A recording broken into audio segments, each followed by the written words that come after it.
Hello student, Python के इस practical session में आपका स्वागत है। लास्ट टाइम हमने प्रैक्टिकल्स में फ्रोजन सेट से रिलेटेड एग्जांपल्स किए थे। इसके अलावा हमने ऑपरेटर नया चैप्टर स्टार्ट किया था जिसमें ऑपरेटर से रिलेटेड जिसमें हमने कुछ ऑपरेटर ही किए थे जो कि जैसे एडिशन, सब्ट्रैक्शन और मल्टीप्लिकेशन तो आप जानते हैं। तो हमने मॉडुलस का एग्जाम्पल करके देखा था। इसके अलावा एक्सपोनेंट का एग्जाम्पल करके देखा था। फ्लोर डिवीज़न हो गया और सिंपली तौर पर हमने क्या कहते हैं कुछ कंपैरिजन ऑपरेटर्स का यूज़ करके देखा था। ठीक है, तो एक्चुअली क्या है कि इस तरह के ऑपरेटर हमेशा तभी यूज़ होते हैं जब कोई एक्सप्रेशंस वगैरह कंडीशनल ऑपरेटर्स में हमेशा कंपैरिजन ऑपरेटर का यूज़ किया जाता है। क्योंकि एक चीज़ आपको हमेशा ध्यान रखना है, जो कंपैरिजन ऑपरेटर्स होते हैं हमेशा ट्रू एंड फॉल्स टाइप की वैल्यू को रिटर्न करते हैं। ठीक, तो आज हम प्रैक्टिस सेशन में असाइनमेंट ऑपरेटर की बात करेंगे। तो असाइनमेंट ऑपरेटर हमने आपको बताया था कि हमारे पास कई तरीके के होते हैं, जैसे लगभग 7 से 8 तरीके के होते हैं। एक तो असाइनमेंट इक्वल होता ही है। तो इसके अलावा अगर बात करें एंड, ठीक है, add and, subtract and, multiplication and, divide and, modulus and, exponent and floor division है। तो हम इसको करके देख लेते हैं। मान लीजिए कि ए की वैल्यू 10 है एंड द बी की वैल्यू 20। तो अगर मुझे मान लीजिए कि लिखना है तो c equal to simple a plus B तो आप निकाल ही लोगे। ठीक है, एंड द प्रिंट c। ठीक है, नेक्स्ट टाइम से हम सारे मतलब प्रिंट में ही लिख देते हैं। यानी हमने प्रिंट किया और प्रिंट में मैंने लिखा। अब जैसे मान लीजिए मुझे c प्लस इक्वल यूज़ करना है a के साथ। ओके, तो वैल्यू क्या आएगी? ओह सॉरी, यहाँ पर इस तरह का नहीं ले सकते। प्रिंट में हमें क्या करना पड़ेगा?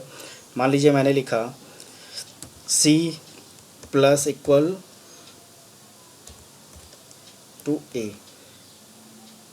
देन तो वैल्यू क्या आ जाएगी? यानी प्रिंट c।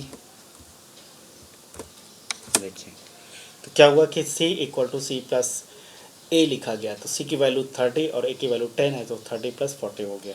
ठीक है, इसी प्रकार से आप और भी चीज़ें चेक कर सकते हैं। मान लीजिए डिवाइड एंड, तो डिवाइड एंड की बात करें तो मान लीजिए मैंने लिखा c equal to c divide और equal to a। Okay, then print किया c को, वैल्यू क्या आ जाएगी? 4। ओके, तो इस तरीके से हम सारे मतलब ऑपरेटर चेक कर सकते हैं जो भी हमारे पास है। मान लो मॉडुलस ऑपरेटर है तो मान लो मॉडुलस ऑपरेटर भी आप मतलब चेक कर सकते हो। ठीक है, तो सारे हम ऑपरेटर इसी तरह से सारे चेक कर सकते हैं। अब हम बात करते हैं बिट वाइज ऑपरेटर। तो बिट वाइज ऑपरेटर की मान लो जैसे मैंने ए की वैल्यू अभी जस्ट मतलब लिखा 60। ओके, एंड द बी की वैल्यू मैंने लिखा 13।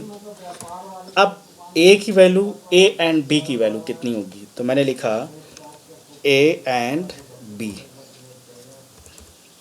ए एंड बी की वैल्यू 12। ठीक, तो ये चीज़ आपको अब वैसे अगर देखा जाए तो आप इसे बिन में भी देख सकते हैं। अगर मैं इस चीज़ को बाइनरी में देखना चाह रहा हूँ, ठीक है, क्योंकि बाइनरी फॉर्मेट में तो बिन हम इस्तेमाल कर सकते हैं। बिन फंक्शन है यहाँ पर, तो मैं ए एंड बी की वैल्यू यहाँ पर निकाल सकता हूँ। ओके, तो बाइनरी में आपको बता देगा। तो 0b जो आपका होता है ये एक सफिक्स है इसका।